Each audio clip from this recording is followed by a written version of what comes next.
ఏదో చక్కటి రూపం వర్ణిస్తున్నాడంటే మధ్యలో వేదాంతం ఏంటంటే వేదాంతం అవ్వాలి. ఏం చేయడం?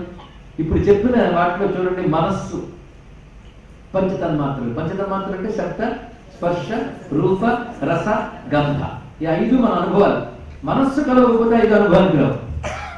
ఇప్పుడు ఇక్కడ శబ్దం అందరూ వింటున్నారా? కొందరే వింటున్నారు. ఎవరి మనస్సు కలుస్తుందో వాళ్ళకి శబ్దం వినబడుతుంది. లేని వాళ్ళ ఏదో చెప్పాడు కానీ నేను వినలేదు. మరి ఏం చేసామంటే నిన్న సీరియల్ ఆగిపోయింది కదా, ఇవాళ ఏమైందా అంటే అర్థం ఏంటంటే ఇక్కడ శబ్దం ఉన్నా మనసు కలవలేదన్నమాట. కానీ మనస్సు కలిస్తే కానీ 5 పని చేయలేదు. అర్థమైందో? రూపం ఎదురుగా కనబడుతుంది.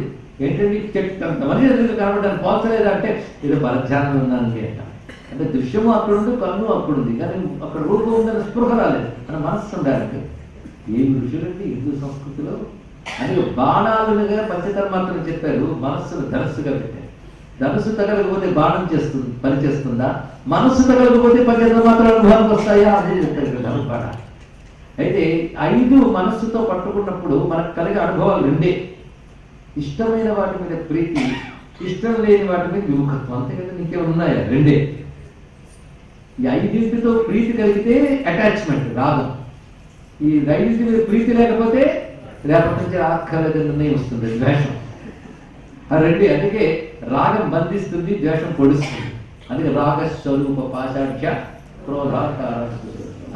ఒక్కసారి ఆలోచించండి, పంచతన్మాత్రులు, మనస్సు, ఈ రాగద్వేషాలు బంధం తీసేస్తే ఇంకేముంది?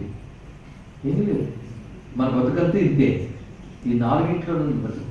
కానీ 4 ఎవరి వల్ల నడుస్తుంది? ఇది ఆలోచించుకుంటాయి. మనసు దేని వల్ల పనిచేస్తుంది? పంచతన్మాత్రలు దేని వల్ల పనిచేస్తున్నాయి? ఈ రాగద్వేషాల అనుభవాలు ఎవరి వల్ల వస్తున్నాయి? నా వల్ల అనే అజ్ఞానం వదిలిపెట్టి ఈ ఇవన్నీ పని చేయడానికి లోపల ఆత్మ పడే శక్తి ఉంది కదా, ఆవిడ చేతులు ఉన్నాయని తెలుసుకోగలిగితే వీటి చేతులు నువ్వు చిక్కుకోకుండా అమ్మవారిని ఆరాధిస్తావు. అక్కడికి 4 ఆవిడ చేతులు ఉన్నాయి. అది గమనించమని చెప్తున్నాడు. అది రాగస్వరూప పాశాఢ్య